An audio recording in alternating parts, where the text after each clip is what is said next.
And we're back. Mike Cernovich, Danger and Play, Guerrilla Mindset, with a bonus question. I said I would do one video a day. I'm going to do 2 today. How do you handle regret? Get that question a lot, and I'm going to answer it in 2 ways. One is, how old are you? If you're 25 and you're asking me how to handle regret, what did you not ask the girl out to prom? You know, you're going to be on this earth for probably another 50 to 60 years, maybe longer. If you're 25, you might live to be 100. So if you're asking me about regret, I don't know. Go live your life, you know? But there's another group of people who ask about regret. And a lot of times as older people in their 30s, 40s, 50s, which again, that's not that old, man. Warren Buffett is 82 or 83. His partner, Charles Munger, is 89. My grandfather, I think, is 85, and he's still raising hell, man. You don't get anything past that guy. So even if you're, a certain age, you want to know how to deal with regret. And what is regret? Regret is a belief that the past actually exists.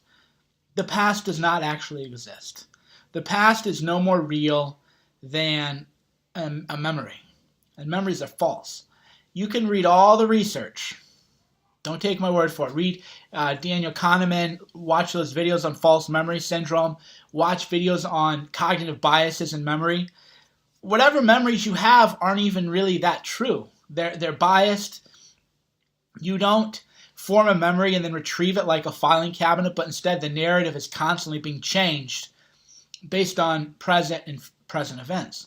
100% true. So you regret something, but you might not even know if it was true or not. So a lot of times you're like, boy, I should have done this. You don't even know because you're looking at your memory about something, and your memory could be completely false. It could be completely delusional. So you might be worried about something that isn't even real. That's why in Guerrilla Mindset I say, what if you treat your visions as more real than your memories? Visualization. What is it? Well, I don't know how to visualize. That's for Olympic athletes or... No, if you have regrets, you're sitting around saying, well, your body language changes. I can't really do it because then I break eye contact with you guys. But, I did this, and where'd my life go? And, take another drink of alcohol, and boy, I had a tough childhood. And your whole body language changes. Your thoughts shift. You become negative. Well, you visualized. You're a master of visualization. If you have regrets about the past, then you're already a master visualizer. So instead of regretting about the past, which is false anyway because your memories are false, why don't you visualize the future? Because fuck it, you're going to spend your time one way or another, right? Aren't we kind of getting to themes now with all these videos and with Guerrilla Mindset and everything? You're going to spend your energy one way or another, right? You're going to spend your energy feeling regretful, focusing on the past, or you're going to spend your energy visualizing and focusing on the future. But the energy is going to be spent. Which way do you want to spend it? Contemplating shit that maybe never even happened? Feeling shitty about yourself? Or visualizing the future? I know where I focus my energy. And then there's another point. As you get older, you're going to lose certain aspects of your youth. Your attractiveness isn't going to be quite there. You're going to get wrinkles. Your skin is going to sag. You're going to lose your hair. You're not going to have that really bright glow that you had when you were younger. Your pheromones change. Your thinking isn't as fast. Your reflexes aren't as fast. Oh no, I'm losing my youth. And that's what happens when we live in a feminized society.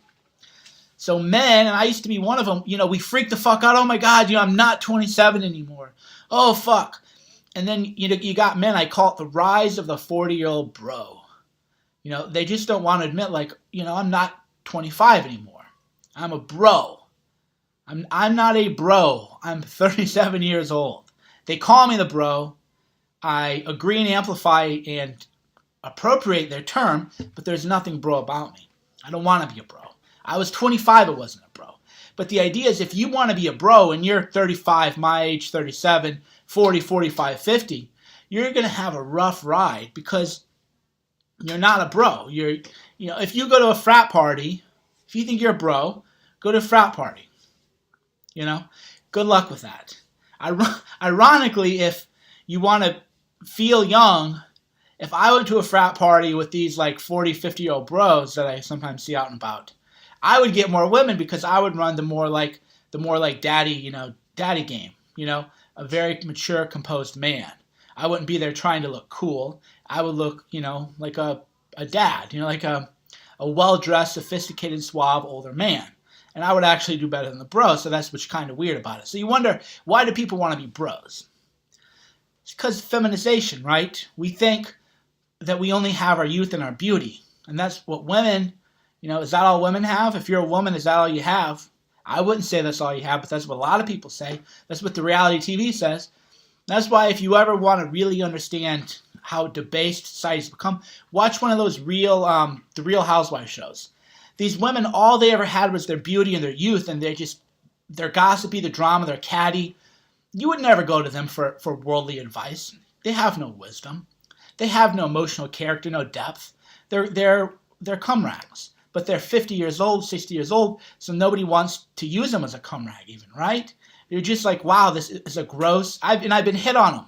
I've been hit on by women like that back when I used to be out in my days, and I was like, dude, how would this girl think I would, have anything to do with her? If I want something like that, I'm going to get, 19, 20, 21-year-old. Why would I get a 40, 50-year-old with that? All you have to offer is your looks, right? But more men are like that now. Oh, I just have my youth and my beauty.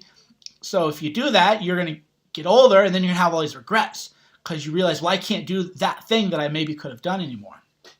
So reframe. You always want to reframe. Remember the What Happens When You Peak podcast/video we did? Climb another mountain and you can't have regrets. I think that if you're 50 or 60 or whatever, you have regrets. I think it's great because that means the rest of your life is in front of you. That means instead of being one of those guys who's like, boy, I can't play basketball like I used to, or I can't do this like I used to. And instead of focusing on what you can't do anymore, you're thinking, well, I want to develop, emotional complexity. A friend of mine, he's a fantastic trial lawyer. I don't know. I think maybe he's 50 now. I think he's like 10 years ahead of me. So, 45, 50. And he's doing sketches and oil paintings, and it's so fucking cool. And I love talking to this guy still because he's always into something, right? He's not saying, oh, I'm 50 or 45 or whatever he is, so I can't go play basketball like I used to. He's thinking, yeah, I'm doing sketches, and I'm working, on my powers of observation, my powers of skill, my hand-eye coordination by doing drawings and stuff. And he's still an amazing lawyer, too, so it isn't like he's lost his stuff there. But that's what he's focusing on. So if you have all these regrets, that's a good thing, because that means that part of you is dead. It's gone. Now you get to focus on something else. You get to focus on another aspect of your personality. You get to focus on your future, because that's all you have. You don't have the past. The past isn't there. The past is a memory that you have that is likely false. The future doesn't exist. It's a vision you have. Now, maybe the vision is false. Some people say, Mike, you're delusional, You're delusional. And then I say to those people, well, you're delusional too. Why am I delusional? Because you think you might remember anything. But you don't. The science clearly shows that our memories are just not that good, and they're not that accurate. So you're more delusional than I am because you're fucking pondering shit that didn't even happen or didn't happen the way you think it did. Whereas I spend my time fucking thinking big and dreaming big and visualizing my future and, where am I going to be at 50? What's my business going to look like? How can I set myself up at a certain age so that when I reach 50, I can say, you had a good run. That was a good part of your life, and now we're going to do something different. Or, like I call it, be good to your future self. I'm going to meet, what if I met that guy? The 50-year-old man comes, He's going to want to say, well, you traveled, you did this, you built a business. I'm really happy to be 50 because I have all these great memories and I have these good businesses and I don't have to stress out. And I want to think, what about the 60-year-old man? What about the 70-year-old man? What about the 80-year-old man? Up until, like I said, my grandpa's 85 and he's still fucking raising hell. He's on a walker, but he goes to work every day. When he's not at work, he's like, what do I even do? And he has a good family. They all take care of him. Everybody loves him. I love him and look up to him to this day. That's how you got to think. So if you have regrets, it's because you're focusing on things that may or may not have happened. So what do? Vision, visualization. You're going to spend your energy one way or another. You can spend it contemplating false memories, or you can spend it being a daydreamer, being a visualizer, being a dreamer, thinking big. That's what I do. So regrets, I have a few, but they are too few to mention. The same should be true of you. Don't tell me what your regret is in the comments. I don't want to hear that shit. Tell me what your future is going to be. What are you visualizing? What do you see yourself doing 5, 10, 15, 20 years? If you ran into that self 10, 20 years from now, so however old you are, if you're 25, 35, 55, if you're going to run into an older version of you, what do you want him to say to you? Tell me that. Don't tell me your regrets. That's what I want to hear.